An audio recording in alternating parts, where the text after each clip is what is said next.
Hello students, welcome to my YouTube channel. Here is Vijay Jangid. Today we will learn how to make structures, how to translate Hindi sentences into English, and how to fill in the blanks with correct form of verbs in past perfect tense. तो चलिए जानते हैं क्या है past perfect tense. Past perfect tense वो tense है जिसके अंत में हिंदी वाक्यों में चुका था, चुकी थी, चुके थे आदि शब्द आते हैं। इस टेंस की जो हेल्पिंग वर्ब है वो हेड है, सिंगल ही है, सभी सब्जेक्ट्स के साथ आइदर इट इज सिंगुलर और प्लूरल, सभी के साथ हेड का यूज होगा और मेन वर्ब की थर्ड फॉर्म का प्रयोग होगा। तो देखिए स्ट्रक्चर्स कैसी बनती हैं। पॉजिटिव सेंटेंस में सब्जेक्ट, फिर head, third form of verb, object remains. चोर बच निकल चुका था, सब्जेक्ट द थीफ, हेड, और बच निकलना को स्कैप कहते हैं, इसकी थर्ड फॉर्म यूज होगी स्कैप्ड। नेक्स्ट सेंटेंस है नेगेटिव। इसमें डिफरेंस सिर्फ एडवर्ब का है, एडवर्ब ऑफ नेगेशन का है, नोट का, बाकी सेम पैटर्न है। हम जयपुर में भूखंड नहीं खरीद चुके थे। We had not purchased a plot in Jaipur. Interrogative sentence, WH word, helping verb, subject, main verb की थर्ड, ऑब्जेक्ट और रिमेन्स। क्या वर्षा रुक चुकी थी? अगर वाक्य क्या से शुरू होता है तो WH वर्ड नहीं लगता है, उसमें हेल्पिंग वर्ब लगाने से ही क्या का सेंस आ जाता है। तो इसमें हेड लगा दिया हमने। अब देखिए मैंने पिछले वीडियो में बताया था कि मौसम के लिए इट का यूज होता है, लेकिन इसमें वर्ब रुकना अलग से आ रही है और इसलिए सब्जेक्ट वर्षा हो गया। तो इसमें द रेन सब्जेक्ट होगा, नहीं कि इट होगा। तो हेड द रेन, और रुकना वो स्टॉप कहते हैं, स्टॉप्ड हो जाएगा। चौथा वही पैटर्न है सेम, सिर्फ नोट लग गया। देखिए अक्षय तुमसे अपना बदला क्यों नहीं ले चुका था? तो WH वर्ड है इसमें, क्यों, तो वाई, हेड सब्जेक्ट हो गया, सब्जेक्ट अक्षय हो गया, नेगेटिव है नोट लगा दिया, लेने के लिए टेकन थर्ड फॉर्म, बदला रिमेन्स हो गया, तुमसे फ्रॉम यू। तो ये थी अपनी सेंटेंस स्ट्रक्चर्स, हिंदी वाक्यों का इंग्लिश बनाना पास्ट परफेक्ट टेंस में। डियर स्टूडेंट्स, अब देखते हैं कि इस टेंस में क्रिया का सही रूप, जो ब्रैकेट में वर्ब की फॉर्म फर्स्ट फॉर्म दी जाती है, उसका सही रूप इस टेंस में कैसे भरा जाता है। तो इसके लिए हमें एक साथ दोनों टेंस कनेक्ट करने पड़ते हैं, पास्ट इंडेफिनिट और पास्ट परफेक्ट। पास्ट इंडेफिनिट का मतलब होता है पॉजिटिव सेंटेंस में वर्ब की सेकंड फॉर्म, और नेगेटिव इंटरोगेटिव में डिड फर्स्ट। पास्ट परफेक्ट में अभी आपने पढ़ाई है, हेड और थर्ड फॉर्म का यूज होता है। तो देखिए इसके दो पैटर्न हैं, जब वाक्य में बिफोर हो, जब वाक्य में आफ्टर हो। बिफोर का अर्थ पहले होता है, आफ्टर का अर्थ बाद में होता है। अगर इस स्ट्रक्चर में कोई आपसे वाक्य दे करके और क्रिया का सही रूप भरवाए, तो आपको देखना ये है कि उस वाक्य में बिफोर है बीच में। आपको देखना ये है कि क्या उस वाक्य के बीच में बिफोर है, या उस वाक्य में बिफोर है और कोई दो क्लोज दिए हुए हैं। ऐसे भी हो सकता है, जरूर नहीं बिफोर बीच में ही हो।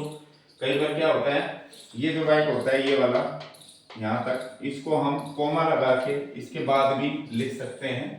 तो फिर बिफोर बीच में कहाँ आया, नहीं आया। लेकिन जो सीक्वेंस है वो यही होता है, एज ए कंजक्शन ये बीच में ही आएगा। अगर आप इसको उठा के लास्ट में लगाते हो तो इस वाक्य के अंत में कोमा लगानी पड़ती है। तो आपको देखना ये है कि बिफोर वाला जो वाक्य होता है, जहां से बिफोर शुरू है वहां से बिफोर वाला वाक्य कहलाएगा पूरा।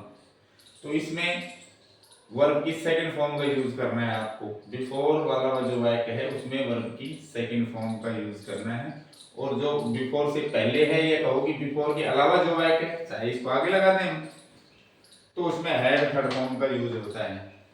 गौर से देखिए, the bell had rung before we reach the station. हम स्टेशन पहुंचे उससे पहले घंटी, school sorry school school school हम स्कूल पहुंचे उससे पहले घंटी बज चुकी थी। तो देखिए बिफोर के बाद पास्ट इंडेफिनिट आया है, बिफोर से पहले हैड थर्ड फॉर्म। यदि जो काम पहले पूरा हुआ उसको पहले बनाया, जो काम बाद में पूरा हुआ उसको बाद में बनाया।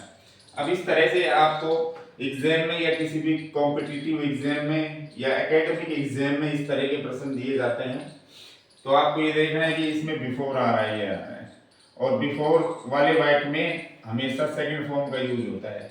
तो इसमें सेकंड फॉर्म मैंने दे रखी है, केम दे रखी है मैंने, केम। बिफोर वाले वाक्य में सेकंड फॉर्म दे रखी है और पहले वाक्य में भरवा रहा है, यानी दूसरे वाक्य में कह दो बिफोर वाला वाक्य तो ये हो गया, तो बिफोर से पहले वाले वाक्य में, या इसको उठा के उधर रखेंगे तो हम कहेंगे बिफोर के अलावा दूसरा जो वाक्य है उसमें हैड थर्ड फॉर्म का प्रयोग होता है, तो इसमें हैड और डाइड हो जाएगा।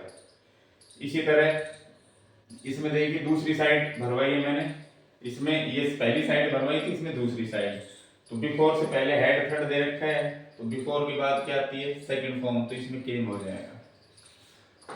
दोनों खाली जगह भी दोनों भी भरवाई जा सकती है, बिफोर से पहले भी बिफोर के बाद भी। तो आपको याद ये रखना है कि बिफोर वाले वाक्य में सेकंड फॉर्म का और दूसरे वाक्य में हेड थर्ड फॉर्म का यूज होता है। अब इसके ऑपोजिट, इसका जो विलोम है वो क्या होता है आफ्टर, बिफोर का उल्टा होता है आफ्टर, यदि बाद में। तो इसका जो पैटर्न है स्ट्रक्चर ये भी उल्टा हो जाएगा। देखिए सेकंड फॉर्म उधर थी इधर आ गई, हेड थर्ड पहले था बाद में चला गया। We went home after we had watched the movie, हम मूवी देख चुके थे उसके बाद घर गए, अर्थात मूवी देखने के बाद हम घर गए। तो देखिए इस तरह अगर कोई स्ट्रक्चर दी जाए आपको, तो ये देखना है कि बिफोर जो वाला वाक्य यहाँ से शुरू है, तो बिफोर वाले वाक्य में क्या आएगा, हेड थर्ड फॉर्म आएगा। तो इसमें हेड कुक्ड हो जाएगा, cooked cooked, head cooked food.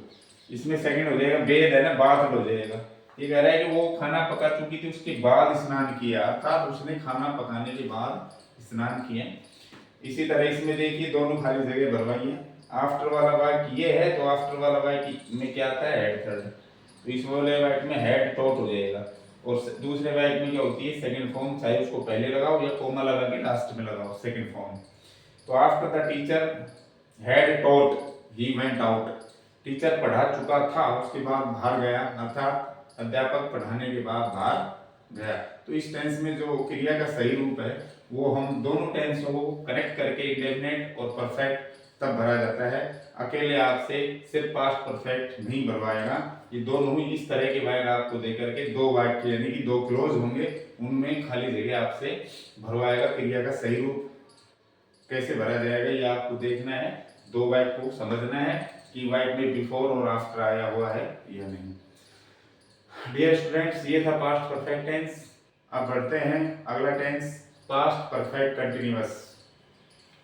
अगर आप चाहें तो नोट्स भी बना सकते हैं, मैं इसको छोड़ देता हूँ 1 मिनट के लिए।